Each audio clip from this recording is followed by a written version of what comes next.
حاضرین جماعت، یہ علی مدد، جیسا کہ آپ کو معلوم ہے آج کے اس لیکچر کا عنوان 5 اسٹیجز آف دا سول، یعنی روح کے 5 درجات ہے۔ دراصل یہ ایک کتاب ہے اور اس کتاب کا جو آتھر ہے ڈاکٹر ہیری آر موڈی اور اس کے ساتھ ڈیوڈ کیرل ہے۔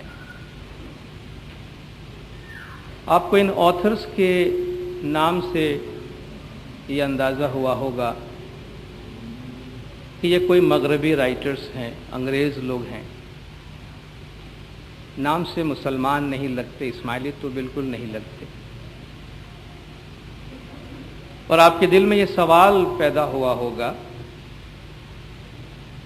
کہ روح کے درجات کے بارے میں کسی غیر اسماعیلی اور کسی غیر مسلم اور کوئی مغربی آتھر رائٹر کی کتاب اسماعیلی جماعت خانے میں آ کے انٹروڈیوس کرنا، اس کے بارے میں بات کرنا، یہ کس حد تک مناسب ہے؟ اس کے بارے میں میں یہ عرض کرنا چاہوں گا کہ علم کا دریا بہت وسیع ہے، علم پر کسی کی اجارہ داری نہیں ہے۔ مولانا حاضر امام کا بھی فرمان ہے کہ there is no monopoly on wisdom، عقل پہ، دانش پہ کسی کی اجارہ داری نہیں ہے۔ ہمارا طریقہ، ہمارا مسلک، ہمارا مذہب ہمیں سب سے زیادہ پیارا ہے، اور اگر ہمیں ہمارے مذہب کے باہر کوئی ایسی چیز ملتی ہے کہ جس سے ہمارے عقائد، ہماری پریکٹسز، ہمارا راستہ، ہمارے مذہب کی باتوں کی تصدیق ہوتی ہے، اس کا کنفرمیشن ہوتا ہے، اس کی توثیق ہوتی ہے، اس کو مضبوطی ملتی ہے، تو پھر ان باتوں کے لینے میں نہ صرف یہ کہ کوئی حرج نہیں ہے، بلکہ یہ ایک اچھی بات ہے کہ دوسرے بھی وہ بات کرتے ہیں کافی ریسرچ اور کافی ایکسپیریمنٹ کے بعد کہ جو ہم صدیوں سے ہمارے طریقے میں بولتے اور سیکھتے آئے ہیں۔ مولانا حاضر امام شاہ کریم الحسینی صلوات اللہ علیہ آج دنیا بھر میں ہماری جماعت کے لیے اور دنیا بھر کی انسانیت کے لیے کام کر رہے ہیں، لیکن آپ دیکھیں مولانا حاضر امام کے ساتھ کام کرنے والے یا مولانا حاضر امام کے اداروں میں کام کرنے والے یا مولانا حاضر امام کے لیے کام کرنے والے سب کے سب اسماعیلی نہیں ہیں، بلکہ حاضر امام کے پاس آج شاید جو دنیا کے ٹاپ لیولز کے لوگ اور ٹاپ برین ہوں گے جو کام کر رہے ہوں گے وہ غیر اسماعیلی ہوں گے۔ آپ AKU کو ہی لے لیجئے، ان کے جو بورڈ آف ٹرسٹیز ہے، آپ کو اس میں کتنے اسماعیلی نظر آتے ہیں؟ انسٹیٹیوٹ آف اسماعیلی اسٹڈیز جو ہماری دعوت کے حوالے سے اسماعیلی علوم کو پروڈیوس کرنے اور دنیا والوں کے سامنے لانے کا ایک ادارہ ہے، اس میں بھی کام کرنے والے اور وہاں سے چھپنے والی تمام کتابیں اسماعیلی آتھرز کی نہیں ہیں۔ آپ دیکھیں اس میں بہت سے غیر اسماعیلی لوگ وہاں کام بھی کرتے ہیں، ریسرچ بھی کرتے ہیں اور اس کے بارے میں کتابیں لکھتے ہیں۔ یہ باتیں میں اس لیے عرض کر رہا ہوں کہ ہم صرف یہ نہ سوچیں کہ جو باتیں صرف ہمارے بزرگوں کی زبانی کہی جائے وہی مستند ہے، یقیناً وہ مستند ہے، مگر علم کی دنیا بہت وسیع ہے۔ حضور اکرم صلی اللہ علیہ وآلہ وسلم کا فرمان ہے کہ حکمت مومن کی گم شدہ میراث ہے، ہماری میراث ہے جو گم گئی ہے، علم اور حکمت، تو جہاں سے ملے اسے حاصل کرنا چاہیے۔ اطلب العلم ولو کان بالصین، علم حاصل کرو اگر تمہیں چین بھی جانا پڑے۔ چین نہ اس وقت مسلمان تھا اور نہ آج مسلمان ہے، کہنے کا مطلب یہ ہے جہاں بھی جانا پڑے علم حاصل کرو۔ تو آج جو ہم یہ بات کرتے ہیں، جب مختلف مراحل سے ہم گزریں گے اور مختلف باتیں ہم ان دو آتھرز کی سنیں گے، اس سے ہمارے طریقے کی پریکٹس کی بہت سی باتیں، امام زمان کے فرامین کی بہت سی باتیں، قرآن حکیم اور گنان اور بزرگان دین کی بہت سی باتوں کا ہمارے پاس ریکنفرمیشن ہوگا کہ دیکھیے جو حقیقت ہے سو حقیقت ہے، خواہ اس کو دیکھنے والے دنیا میں کہیں سے بھی دیکھے، کسی زاویے سے دیکھے اور کسی بھی نگاہ سے دیکھے۔ اس کتاب میں بنیادی طور پر کیا کہا گیا ہے؟ جب ہم کہتے ہیں 5 stages of the soul، روح کے 5 درجات، تو اس سے کیا مراد ہے؟ اس سے مراد یہ ہے کہ جس طرح ہم انسان جسمانی طور پر پیدا ہوتے ہیں تو ہماری پیدائش سے لے کر ہماری موت تک ہم اپنے جسم کے مختلف مراحل سے گزرتے ہیں۔ ہم انفینٹ ہوتے ہیں، بالکل چھوٹا بچہ ہوتے ہیں، ہماری عمر بڑھتی ہے، ایڈولسنس میں آتے ہیں، پھر ہم جوان عمری میں آتے ہیں، اس کے بعد درمیانہ عمر میں آتے ہیں، پھر بڑھاپے میں آتے ہیں۔ اس طرح ہمارا جسم ایک دفعہ پھر سے ختم ہو جاتا ہے۔ تو میڈیکل سائنس میں ہمارے جسم کی ارتقاء، ہمارے جسم کے بڑھنے اور پھر ختم ہونے کے بہت سے مراحل بتائے گئے ہیں، اور اس کی ایک میپنگ کی گئی ہے، چارٹنگ کی گئی ہے کہ جسم کس طرح بڑھتا ہے۔ سائیکولوجسٹ نے انسان کی سائیکیکل اور ایموشنل ڈیولپمنٹ، ان کے جذباتی جو نشو و نما ہے بچپن سے لے کے بڑھاپے تک، اس کی بھی چارٹنگ کی ہوئی ہے کہ کس عمر میں انسان کس طرح سوچتا ہے، کس عمر میں انسان کی جذباتی کیفیت کیا ہوتی ہے، اور اگر وہ کوئی بات سوچتا ہے تو کیوں سوچتا ہے، اگر کسی بات پہ اس کا ریئیکشن ہوتا ہے تو کیوں ایسا ہوتا ہے۔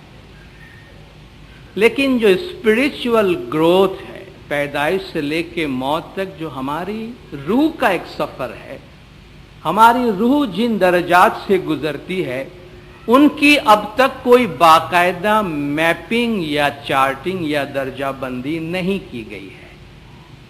تو ڈاکٹر ہیری آر موڈی نے دنیا بھر کے تمام مذاہب کا مطالعہ کر کے خود اس کی اپنی جو روحانی نشو و نما ہے اس کو بھی سامنے رکھتے ہوئے اس نے اسپرچول میپنگ کی کوشش کی ہے کہ یہ بتائے کہ انسان کی جو روح ہے وہ کن مراحل سے گزرتی ہے اور کس مرحلے میں اس کے ساتھ کیا کیفیت ہوتی ہے، اور ہم میں سے ہر ایک ان درجات میں سے جو یہ کہنا چاہتا ہے اس میں کہیں نہ کہیں اپنے آپ کو ہم دیکھ پا سکتے ہیں۔ دنیا کے مختلف سوسائٹیز کے اندر انسان کے جسمانی طور پر بڑھنے اور نشو و نما پانے کے مختلف درجات بنائے گئے ہیں، اور ان کی اپنی اپنی سیریمنیز ہوتی ہے۔ بہت سی سوسائٹیز میں لڑکے یا لڑکیاں جب جوان ہو جاتی ہے، جس دن سے ایک خاص عمر کو وہ پہنچے جس سے ان کو جوان کہا جائے، تو ان کی ایک سیریمنی کی جاتی ہے جس میں سوسائٹی کے اندر اس سے اب بچے کے مقابلے میں ایک جوان کے طور پر ٹریٹ کیا جائے گا، اور اس کے بارے میں اس کی ذمہ داریاں اسے سونپی جائیں گی۔ انڈین کلچر کے اندر، انڈین سوسائٹی کے اندر انسان کی دنیاوی ذمہ داریوں کو 4 حصوں میں تقسیم کیا جاتا ہے۔ ایک تو اس کا بچپن ہے جس میں وہ کسی ٹیچر کی نگرانی میں تعلیم حاصل کرتا ہے، اپنے آپ کو علوم سے آراستہ کرتا ہے۔ جوانی کا مرحلہ ہے جس میں شادی کرتا ہے، بچے ہوتے ہیں، وہ روزی کمانے کے لیے نکلتا ہے اور اپنے خاندان کی دیکھ بھال کرتا ہے۔ درمیانی عمر ہے جب اس کے بچے جوان ہو جاتے ہیں، کمانے لگ جاتے ہیں، تو وہ علم اور حکمت کی تلاش میں نکل جاتا ہے۔ اور چوتھا مرحلہ بڑھاپے کا آتا ہے کہ جب وہ علم و گنان لے کر سوسائٹی میں واپس آتا ہے اور اپنے علم گنان سے سوسائٹی کو فائدہ پہنچانے کی کوشش کرتا ہے۔ اگر ہم یہ کہیں کہ انسانی زندگی کے آغاز کہاں سے کی جائے، اس کے جب آپ روحانی سٹیجز کے درجہ بندی کرتے ہیں تو آپ کو کہیں نہ کہیں سے شروع تو کرنا ہے۔ کوئی ایک پلیٹ فارم جہاں سے آپ آغاز کریں اور وہاں سے آپ مختلف درجات اور مختلف مراحل کی باتیں کریں۔ تو یہ انسان کی روحانی زندگی یا روحانی سفر یا درجات کا آغاز اس پلیٹ فارم سے کرتا ہے جس سے ہم بھی عام طور پہ کرتے ہیں۔ جس میں قرآن بھی ہمیں وہی تعلیم دیتا ہے، فرامین میں بھی وہی ہے، گنانوں میں بھی وہی ہے، اور وہ یہ ہے کہ عام طور پر انسان غفلت کے حالت میں ہے۔ انسان کی جو اس وقت میجورٹی لوگوں کے، ہم ججمنٹل نہیں کہتے ہیں کہ آبزرویشن ہے، کوئی فیصلہ نہیں دیتے ہیں، آبزرویشن یہ ہے کہ یہ دنیا جو ہے ایک سپنا ہے اور ہر آدمی اپنی جگہ پہ نیند میں مست ہے۔ حضور اکرم صلی اللہ علیہ وآلہ وسلم کی حدیث ہے، اور بعض لوگ کہتے ہیں مولا مشکل کشا مرتضی کا فرمان ہے کہ الناس نیام فاذا ماتوا انتبہوا، لوگ سوئے ہوئے ہیں، جب مریں گے تب جاگیں گے۔ دنیا چلیتر دیکھ کے بندے مت تو جائے رے بھلائے، سپنا ترنو پیکھڑو بندہ تیسو آرے سنسار۔ یہ دنیا کی موہ مایا کو دیکھ کر تو بھول نہ جا، یہ خواب ہے اور تم سب خواب کے اندر سوئے ہوئے ہو۔ جس دن تم مرو گے اس دن تمہاری زندگی شروع ہوگی اور تم صحیح معنی میں زندہ ہوگے۔ ہمارا جو گنان جس پہ ہم نے پہلے واز کیا ہے کہ جی شیٹھ کہے تمہیں سامڑو وانو تر ونج رڑو کری لاؤ، کہ آسمان میں سیٹھ نے اپنے نمائندے سے کہا کہ دنیا میں جاؤ تھوڑا اچھا کاروبار کر کے لانا، دایا تھا جو تم نے شیدو شکھامن لاب گھنڑو کری لاؤ۔ پھر وہ دنیا میں آیا اور ماں کے پیٹ میں بھی قول دے کر باہر نکلتا ہے، قول دے جیڑو بار نسریو مایا دیکھی نے جیڑو بھولیو، اور پھر موٹیرا ہاتھ تارا بہو رے وانو تر تو آپے آپے شیٹ تھئی نے بیٹھو۔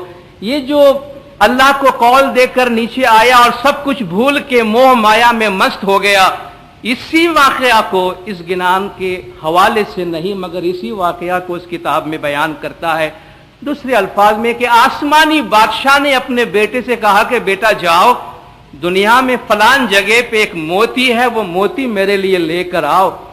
اسے بار بار ریمائنڈ کراتا رہا، بیٹا دیکھو بھول نہیں جانا، تمہارا کام یہ ہے کہ تم جانا وہ موتی میرے واسطے لے کے آنا۔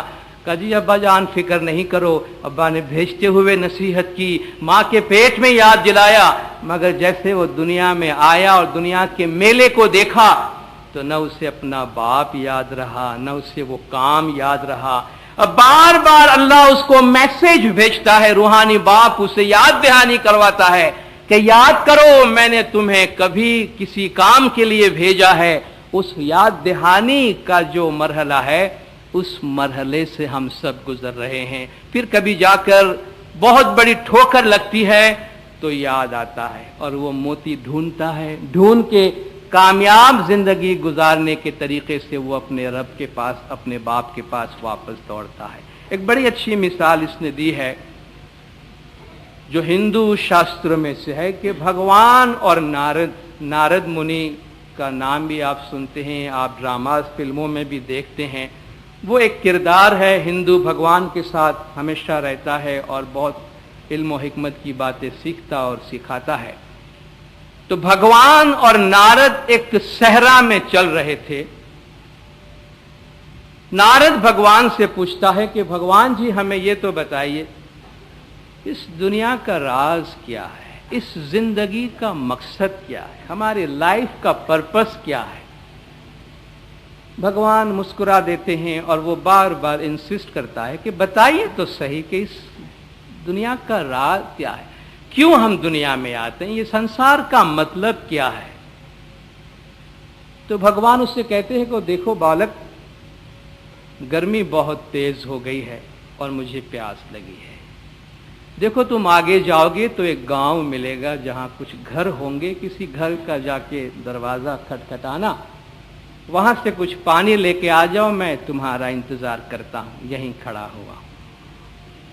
نارد نکلا، گاؤں نظر آیا، گاؤں میں گیا، ایک دروازے کو کھٹکھٹایا، دروازہ کھلا ہے، خوبصورت سی خاتون نے اس کا دروازہ کھولا، خاتون کی آنکھوں میں دیکھا، سب کچھ بھول گیا، کہاں بھگوان کہاں صحرا، موہ ہو گیا، کام کرودھ لوبھ موہ مد، 5 چیزیں جو ہے نا کہتے ہیں موہت ہو جانا، ہپنوٹائزڈ، دنیا کو دیکھ کر ہم ہپنوٹائزڈ ہو گئے ہیں۔ خاتون نے دعوت دی، آپ دور سے کوئی مہمان لگتے ہیں، بھلے مانس آپ تھکے ہوئے لگتے، آئیے تھوڑی دیر بیٹھیے پھر میں آپ کو پانی دیتی ہوں۔ گھر والوں نے بڑی آؤ بھگت کی، آپ اتنے اچھے آدمی ہیں، آپ بڑے بھگت قسم کے لوگ لگتے ہیں، بڑے سادھو لگتے ہیں، کچھ دن وشرام کیجئے، آرام کیجئے ہمارے گھر پہ، پھر آپ چلے جائیے گا پانی لے کر۔ اچھا لگا، سب لوگ اپنے لگتے ہیں، کتنے اچھے لوگ ہیں، مجھے سب ویلکم کرتے ہیں یہاں، سب بھول گئے آپ پیچھے، وہیں رہ گیا، گھر والے اچھے لگے، آس پاس کے لوگ اچھے لگے، دل میں جو بات تھی وہ بھی پوری ہو گئی، گھر والوں نے خود ہی سجیسٹ کیا، اب آپ ہمارے پاس رہ ہی گئے ہیں تو ہماری بیٹی سے شادی بھی آپ کر لیجیے۔ شادی کر لی، خاندان بنا، 3 بچے ہو گئے، کاروبار پھیلے، گھر کے بزرگ گزر گئے تو نارد وہاں کا چودھری بن گیا، گاؤں کا مکھیا بن گیا، اور موٹے رہا تر بہورے وانو تر تو آپے آپے شیٹ تھینے بیٹھو، شیٹ بن گیا، اور خوب عروج پہ زندگی گزر رہی ہے کہ اچانک ایک طوفان آیا تو دریا کا پانی گاؤں کو بہا لے جانے لگا، اس کا ایک بچہ جا رہا تھا بہہ کے تو نارد اس کو بچانے گیا تو دوسرا بچہ نکل گیا، بچی تھی وہ بھی چلی گئی، بیوی کہیں اور پانی میں بہہ کے چلی گئی، خود کہیں اور چل گیا، سب کچھ تباہ ہو گیا، دیکھتے ہی دیکھتے ویران ہو گیا، اور وہ خود بھی پانی میں بہتا ہوا کسی دریا کنارے جا کے پڑا، اور جب ہوش آیا تو دیکھا کوئی نام و نشان نہیں جس پہ وہ اب تک زندگی گزار رہا تھا، تو زار و زار رونے لگا کہ ہائے میرے ساتھ یہ کیا ہو گیا، میرے پاس سب کچھ تھا اور اب میں تباہ و برباد ہو گیا، اے بھگوان میرے ساتھ کیا ہو رہا۔ تو پیچھے سے آواز آئی کہ بالک پانی کا کیا ہوا، بیٹا پانی کا کیا ہوا، تجھے پانی کے لیے بھیجا تھا، یہاں تو ہم ٹائم اور اسپیس کے پابند ہیں نا، تو بڑی زندگی گزر گئی، خاندان بنے، کاروبار کیا، لیکن اس دنیا کے باہر ٹائم لیسنس ہے، اللہ کے پاس ٹائم نہیں گزرا ہے، وہ ٹائم اور اسپیس سے بالاتر ہے، وہ تو ابھی تک پریزنٹ میں ہے کہ بھائی ابھی تو گیا ہے، تو آیا کیوں نہیں پانی لے کر۔ اللہ تعالیٰ قرآن میں فرماتا ہے جب تم واپس آؤ گے قیامت میں، ہم تو سوچتے ہیں 100 سال کی زندگی گزاری، اللہ پوچھے گا کتنا رہ کر آئے ہو، ہم کہیں گے بس کچھ 1 یا 1.5 دن رہ کے آئے ہیں زمین پر، کیونکہ ایٹرنیٹی کے مقابلے میں جب یہ دنیا دیکھیں گے تو لگے گا چند پل ہم نے گزاری ہے۔ کہا بیٹا پانی، پیاس لگی تھی مجھے، تجھے میں نے پانی کے لیے کہا تھا، تو بھگوان کے چرنوں میں گر گیا کہ نہیں، مجھے سمجھ میں آ گیا، مجھے آپ کا جواب مل گیا کہ دنیا کیا ہے۔ کہا سب مایا ہے، دیکھو یہ مایا ہے، سپنا ایسا لگتا ہے نا بڑا خوبصورت یا بڑا بھیانک سا سپنا دیکھا، دیکھو یہ سپنا ہے، سپنا کرنو پیکڑو بندہ تے سوارے سنسار، ہم سب اس دنیا میں جو زندگی گزار رہے ہیں ہر ایک کا اپنا اپنا سنسار نارد منی کا سنسار بنا ہوا ہے، اسی پہ ہنستے ہیں، اسی پہ روتے ہیں، مگر حقیقی دنیا کے مقابلے میں کچھ نہیں ہے، سایہ ہے اور مایا ہے۔ جب انسان اس خواب غفلت میں ہوتا ہے تو بار بار اسے جگایا جاتا ہے، بار بار اس سے بلایا جاتا ہے، اور اس بلانے سے لے کر، بلاوے کے جواب دینے سے لے کر اس کے اصل منزل تک پہنچنے کے اس کے 5 سٹیجز ہوتے ہیں، اور وہ 5 سٹیجز کیا ہیں؟ دا کال، بلاوا، دعوت، ہر روز، ہر لمحہ، ہر گھڑی ہم میں سے ہر ایک کو بلایا جاتا ہے، جھنجھوڑا جاتا ہے۔ اس پہ ہم آگے بات کرتے ہیں کہ ہمیں کیوں سنائی نہیں دیتا، کون کون سے بلاوے ہیں، کہاں کہاں بلاوا آتا ہے، کس کس نے سنا ہے، کس کس نے نہیں سنا ہے۔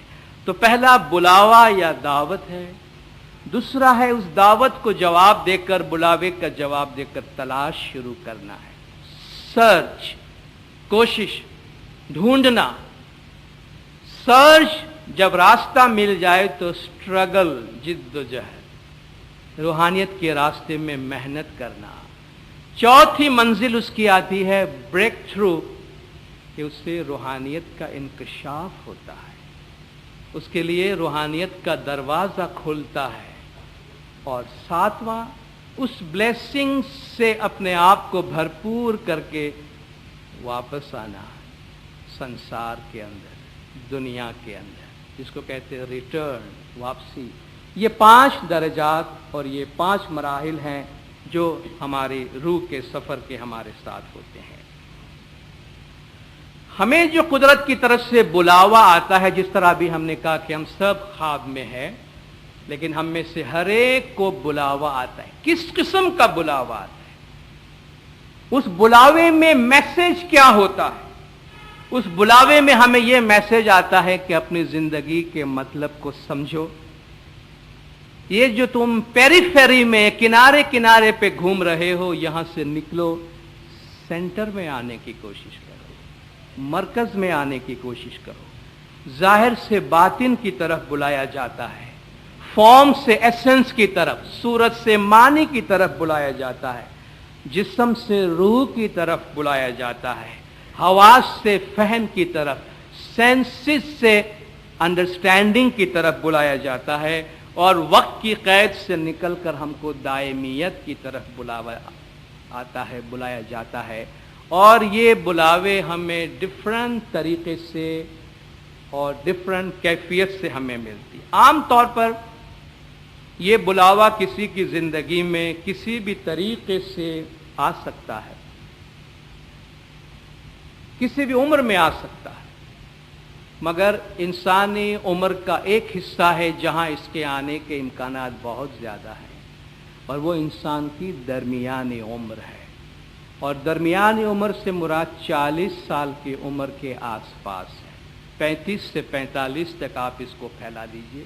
آپ میں سے وہ جو 40 سال کی عمر سے زیادہ ہیں، بڑی عمر کے ہیں، آپ اگر ماضی میں پلٹ کے دیکھیں گے، نگاہ پیچھے کر کے، تو آپ کو ضرور یاد آئے گا کہ آپ کے مڈل ایج کے آس پاس، آپ کی 40 سال کی عمر کے آس پاس، آپ میں سے اکثروں کی زندگی میں کوئی نہ کوئی کرائسس آئی ہے، کوئی نہ کوئی بحران آیا ہے، یا کوئی بیماری آئی ہے، فیملی میں کوئی پرابلم آیا ہے، کوئی اور طریقے سے کوئی صدمہ آیا ہے۔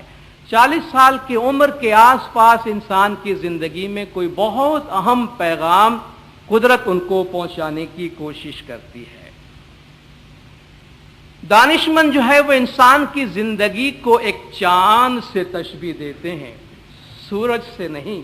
ایک مغل بادشاہ کے دربار میں کوئی بہت بڑا عالم گیا، اور بادشاہ یہ چاہتا تھا کہ میرے دربار کی یہ تعریف کرے، تو وہ دانشمند، وہ عالم یہ تعریف کرتا ہوا چلا گیا کہ ماشاءاللہ آپ کی سلطنت تو 14ویں کے چاند کی طرح ہے۔ بادشاہ بڑا خوش ہوا کہ یہ میری بہت تعریف کر کے گیا ہے۔ آپ کی سلطنت تو 14ویں کا چاند ہے، فل مون ہے آپ کا۔ وہ اپنے انعام و اکرام جو بادشاہ خوش ہو کے جو کچھ دیا وہ لے کے جب چلا گیا، درباریوں نے کہا کہ بادشاہ سلامت، ہمیں لگتا ہے کہ یہ کچھ بول گیا ہم کو۔ کیا بول گیا؟ اس نے آپ کو 14ویں کا چاند قرار دیا ہے آپ کی سلطنت کو۔ آپ کو معلوم ہے کہ فل مون کے بعد مون کم ہونا شروع ہوتا ہے، چاند بڑھتا ہے، بڑھ کر جب اپنے پورا جوبن پہ پہنچتا ہے تو گھٹتا ہے۔ یہ سورج کی طرح نہیں ہے جو ہمیشہ ایک جیسا رہتا ہے۔ اس نے آپ کو چاند سے تشبیہ دی ہے۔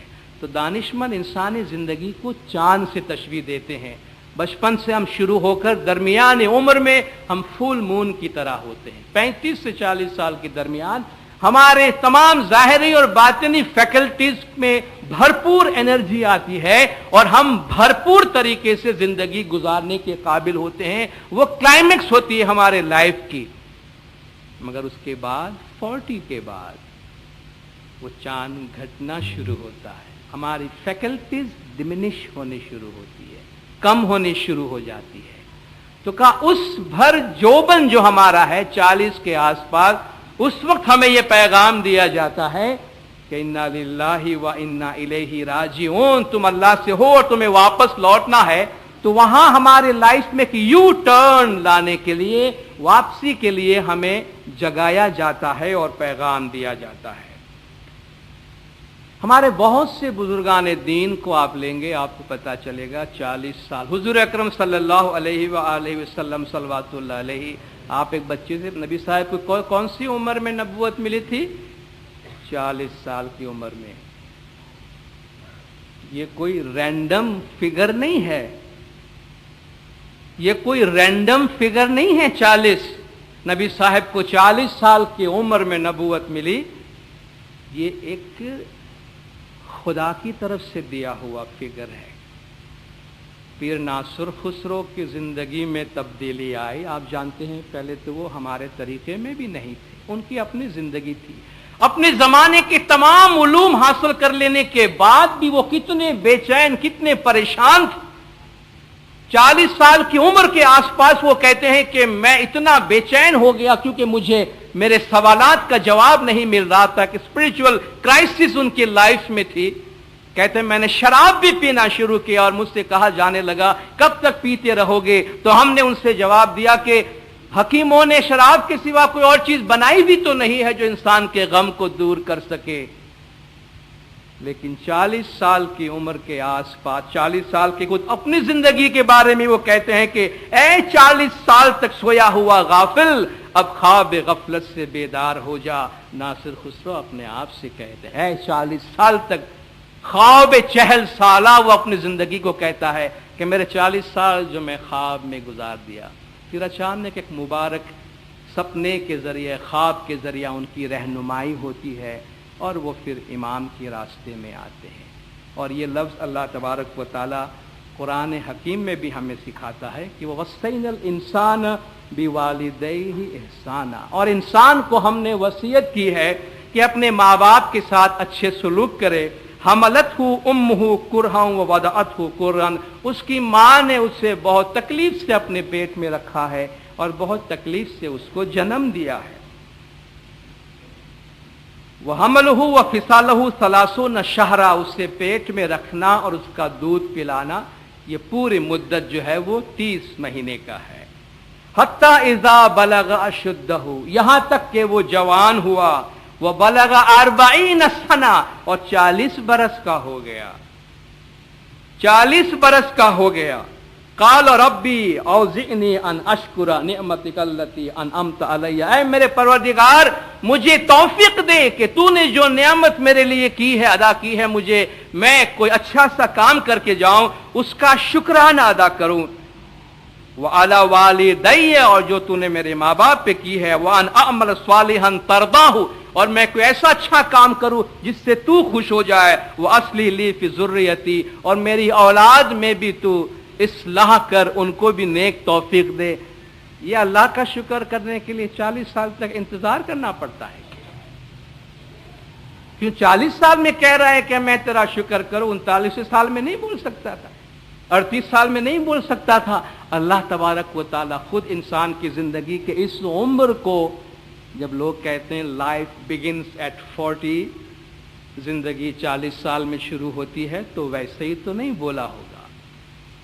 اللہ تعالیٰ خود فرماتا ہے، یعنی جب وہ درمیان عمر میں پہنچتا ہے تو وہ کہتا نہیں ہے، بلکہ اس کے اعمال میں یہ تبدیلی آتی ہے کہ میرے پروردگار نے جو نعمتیں مجھے دی ہے، میں کس طریقے سے ان نعمتوں کا شکرانہ ادا کروں اور کس طریقے سے میں انہیں ریٹرن کروں۔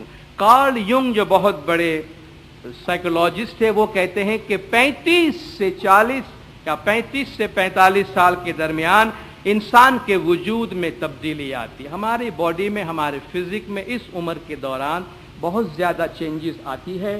بچپن کے ہمارے خواب ختم ہو جاتے ہیں، ہم پھر وہ بچپن کی تھنکنگ کے ساتھ زندگی نہیں گزارتے، میچور تھنکنگ، پختہ خیالات جنم لینے لگتے ہیں، زندگی میں حکمت اور معنی ہم تلاش کرنے لگتے ہیں۔ جو اپنے اندر یہ چینج لا سکتے ہیں وہ کامیاب ہوتے ہیں۔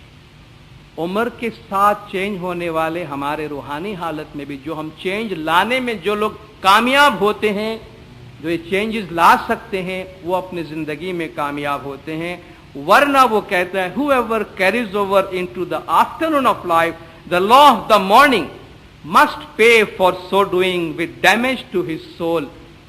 جو زندگی کے دوپہر کے بعد، زندگی کے آفٹرنون میں یا زندگی کے شام میں جو اپنے زندگی کے صبح کے قوانین لے کے چلتا ہے، اسے اس کے لیے اپنی روح کو نقصان پہنچانے کی قیمت ادا کرنی پڑے گی۔ یعنی ہم زندگی کی صبح میں، جوانی میں جس طرح زندگی گزارتے ہیں، جن اصولوں کے تحت اگر دوپہر کے بعد یعنی زندگی ڈھلنا شروع ہوتی ہے 40 کے بعد بھی اگر ہم انہی پرنسپلز پہ لڑکپن کی طرح زندگی گزارتے ہیں تو وہ کہتا ہے کہ ایسے لوگوں کو اپنی روح کا نقصان اٹھانا پڑتا ہے، ایسے لوگ اپنی زندگی میں نقصان کے ساتھ آگے بڑھتے ہیں۔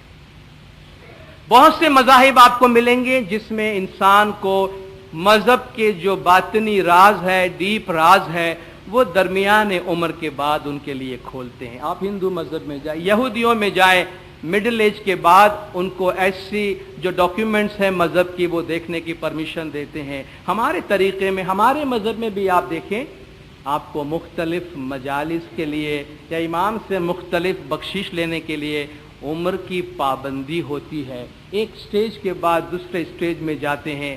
اس کی وجہ یہ ہے کہ عمر کے ساتھ روحانی بالغی اور روحانی میچورٹی کا براہ راست تعلق ہے۔ تو اللہ اپنے آپ کو دائی کہتا ہے، بلانے والا کہتا ہے، اور وہ جب چاہے جس طرح چاہے ہمیں خواب غفلت سے بیدار کرنے کے لیے بلا سکتا ہے اور دعوت دے سکتا ہے۔ لیکن یاد رکھیے، خواب بلاوے کا جواب کس طرح دیا جاتا ہے، بلاوے کی مثال کی ہم بات کرتے ہیں۔ خواب جتنا زیادہ گہرا ہوگا، یعنی جن لوگوں کی نیند جتنی زیادہ ساؤنڈ ہوتی ہے ان کو اٹھانے میں اتنی تکلیف ہوتی ہے۔ بعض لوگوں کی نیند کچی ہوتی ہے، دروازہ کھولتے اٹھ جاتے ہیں۔ بعض لوگوں کو منہ میں پانی ڈال کے پانی چھڑک کے اٹھانا پڑتا ہے۔ بہت سے والدین شکایت کرتے کہ بچہ اٹھتا نہیں ہے، بہت گہرا سوتا ہے۔ جوانی کی نیند تو گہری ہوتی ہی ہے، نیند جتنی گہری ہے جھٹکا اتنا شدید ہوگا اٹھانے کا۔ تو اللہ تعالیٰ کی طرف سے ہمیں زندگی میں بہت سے جھٹکوں کے ذریعہ جگایا جاتا ہے۔ ہم اس کو عام طور پر تکلیف، مصیبت، آفت، بیماری، ہارٹ اٹیک، گھر میں جھگڑے، ڈیورس، ہسبینڈ کا پرابلم، وائف کا پرابلم، بچوں کا پرابلم، اچانک کاروبار میں نقصان ہو گیا، ہم سب ان کو بہت سارے ناموں سے یاد کرتے ہیں کہ یہ دکھ کا پہاڑ ہم پہ ٹوٹ پڑا ہے۔ اللہ کہتا ہے میں تم کو جگا رہا ہوں۔ ان کو اللہ کی نعمت سمجھ کر قبول کرے کہ شکر ہے کہ اللہ نے مجھے جگایا، اگر ابھی بھی نہیں جگاتا تو میں کہاں ہوتا۔ تو اللہ تبارک و تعالی خواب کے ذریعہ، ممکن ہے کوئی بھیانک یا خوبصورت یا کوئی میسج کے ذریعہ، اگر ہمارا امیجنیشن اتنا صاف ہے، خواب کے ذریعہ میسج آ سکتا ہے۔ کوئی اچھی کتاب پڑھ کے ہم میں تبدیلی آتی ہے، کوئی اچھا ٹیچر، کوئی اچھا مبلغ ہمارے لائف میں تبدیلی لاتا ہے۔ کبھی اندر سے ہمیں آواز آتی ہے بار بار کہ رک جاؤ یا بدل جاؤ یا سلو ڈاؤن۔ کبھی حادثہ، ایکسیڈنٹ، آرام سے زندگی گزر رہی، ہم سمجھتے ہیں کہ ہماری لائف بہت سیٹ ہے، بہت اچھا ہے، میں بہت خوش ہوں۔ اچانک قدرت ایک حادثہ بھیجتا ہے، جوان بیٹے کی موت ہو جاتی ہے، بیٹی چلی جاتی ہے، شوہر چلا جاتا ہے، بیوی کو کچھ ہو جاتا ہے، کاروبار اچانک کچھ ہو جاتا ہے، اچانک کوئی بہت بری بیماری کا پتہ چلتا ہے، اور ہمارا پورا بنا بنایا گھر ایک تاش کے مکان کی طرح، پتے کی مکان کی طرح گر جاتا ہے۔ ہم سمجھتے ہیں کہ ہم تباہ ہو گئے، برباد ہو گئے۔ اللہ نے تو صرف ہاتھ لگایا کہ بیٹا اٹھو، اس کے بغیر ہم اٹھنے والے ہیں۔ آپ مجھے آپ بتائیے کہ اللہ ہمیں جگانے کے لیے کیا کرے؟ یہ کوئی طریقہ ہوا؟ حادثہ بھیج دیا، ہارٹ اٹیک کروا دیا، بندے مار دیے، تکلیف کر دی، کاروبار میں نقصان کر دیا، یہ کوئی طریقہ ہے اللہ کی طرف سے جگانے کا؟ آپ بتائیے کیا طریقہ ہونا چاہیے؟ امام کا فرمان تو ہم سنتے نہیں ہیں۔ مذہب کی باتیں سننے کا اور سن کر عمل کرنے یا اس سے نصیحت لینے کا ہمارے پاس ٹائم نہیں ہے۔ امام کے فرامین کو نظر انداز کرنا یا ان کو اہمیت نہیں دینا، یہ تو شاید ہماری ایک عادت بن گئی ہے کہ گویا امام کا تو کام ہے فرمان کرنا، ہمیں کیا کرنا کیا نہیں کرنا وہ تو ہم جانتے ہیں۔ یہ 10-15 سال کے بعد جا کے پتا چلتا ہے ہاں امام نے تو 90s میں اپنے کو بولا تھا کہ ایسا نہیں کرنا چاہیے۔ سادگی کے لیے امام نے اتنا فرمان کیا کہ اب مولا فرمان کرنا بھی بند کر چکے کہ اب میں ان کو بولوں اور یہ نہ مانے، فرمان کی بے حرمتی ہو، چھوڑو ان کو بولنا ہی بیکار ہے۔ تو آپ بتائیں کیا کیا جائے؟ تو قدرت جو ہے اس کا اپنا طریقہ ہے، اپنا انداز ہے کہ جس سے وہ سوئے ہوئے انسانیت کو اور سوئے ہوئے انسان کو جگاتا ہے۔ قرآن کی کتنی خوبصورت آیت ہے اور اس میں اللہ تعالیٰ ان دونوں باتوں کو کس طرح جوڑتا ہے. وَلَنَبْلُوَنَّكُمْ بِشَيْءٍ مِّنَ الْخَوْفِ وَالْجُوعِ وَنَقْصٍ مِّنَ الْأَمْوَالِ وَالْأَنفُسِ وَالثَّمَرَاتِ. ہم ضرور تم کو آزمائیں گے خوف سے، بھوک سے، تمہارے مال میں، تمہارے جان میں، تمہارے ثمرات پھلوں میں نقصان ڈال کر یہ اللہ خود ڈالے گا، آزمائیں گے. وَبَشِّرِ الصَّابِرِينَ، ایسی حالت میں صبر کرنے والوں کو مبارکباد دو. الَّذِينَ إِذَا أَصَابَتْهُمْ مُصِيبَةٌ، جب ان پہ کوئی مصیبت آتی ہے، قالوا، تو انہوں نے کہا اِنَّا لِلَّهِ وَإِنَّا إِلَيْهِ راجعون، ہم اللہ سے ہیں اور اسی کی طرف واپس جا رہے ہیں. بھئی مصیبت، آفت، بلا، بیماری، تکلیف، اس کا اللہ کی طرف سے آنے اور واپس جانے کا کیا تعلق ہے؟ یہ جو میسج ہماری زندگی میں آتے ہیں، جو خواب سے ہم کو بیدار کرتے ہیں، ہم خود بدل جاتے ہیں نا. جب زندگی میں ایسے حادثات پیش آتے ہیں تو فوراً ہمارا رخ دھرم کی طرف ہوتا ہے، فوراً ہمارا رخ جماعت خانے کی طرف ہوتا ہے، فوراً ہم مذہب کا سہارا لیتے ہیں. تو اللہ کا میسج ہم نے سنا اور ہم نے جواب دیا کہ نہیں، سوری، میں بھٹک گیا تھا. تو صابرین کہتے ہیں میں اللہ سے ہوں، اللہ کی طرف واپس جا رہا ہوں، مجھے بلاوا آ گیا ہے، مجھے یاد دہانی آ گئی ہے، مجھے جگایا گیا ہے کہ میں سویا ہوا تھا، میں تو اللہ سے ہوں، اس کی طرف واپس جا رہا ہوں. یہ پوری دنیا، یہ پوری کائنات، جو کچھ مجھے نظر آ رہا ہے مایا ہے، یہ ایک فریب، دھوکہ ہے. اس کی اپنی جگہ ہے اور اس جگہ پہ اس کو رکھنے کی ضرورت ہے. بلخ کا بادشاہ تخت شاہی پہ بیٹھا ہوا ہے، ابراہیم ادھم، بعد میں بڑا صوفی بنا ہے. بلخ کا بادشاہ تخت پہ بیٹھا ہے، اچانک اس سے چھت پہ بہت زور کی آواز آئی، اپنے محل کے چھت پہ. تو بادشاہ نے کہا بھئی یہ کیا ہے، کیسا شور ہو رہا ہے چھت پہ؟ تو کسی درباری نے کہا کہ بادشاہ سلامت، میرا اونٹ جو ہے وہ آپ کی چھت پہ چلا گیا ہے، اس لیے وہ شور کر رہا ہے. بادشاہ نے کہا دیوانہ ہو گئے ہو، اونٹ بھلا چھت پہ کیسے چڑھ سکتا ہے؟ اونٹ کوئی چھت پہ چڑھنے والی چیز ہے، اونٹ چھت پہ کیسے جا سکتا ہے؟ تو بادشاہ سلامت، اگر آپ کے خیال میں تخت شاہی پر بیٹھ کر حق کی تلاش کی جا سکتی ہے، اگر آپ کے خیال میں شان و شوکت محل میں بیٹھ کر اس عیش و عشرت کی زندگی میں روحانیت کی تلاش کی جا سکتی ہے، تو اونٹ چھت پہ کیوں نہیں چڑھ سکتا ہے؟ اگر اونٹ چھت پہ نہیں چڑھ سکتا ہے تو آپ بھی یہاں بیٹھے بیٹھے حق کی تلاش کو چھوڑ دیجئے. یہ ایک میسج، یہ ایک پیغام. اچانک کوئی ایک ایسا جملہ آ جاتا ہے.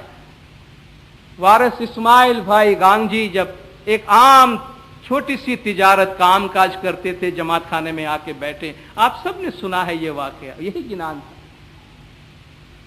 جماعت خانے میں بیٹھے، گنان کے 2 پاٹ اس کے ذہن میں گئے. کھوٹا تارا تراجوان ڈانڈی مائے کانے تر، کاٹلا کھوٹا تارا بھاری جی، اوچو دیدو جیوڑے اتکیرو لیدوں پر جیونی چنتا نہ کی تھی. یہ تیرے جو ناپ تول کی چیزیں ہیں یہ جھوٹ ہے سارے. دیتے وقت تو کم دیتا ہے، لیتے وقت زیادہ لیتا ہے، بے ایمانی کرتا ہے، روح کی فکر نہیں کرتا.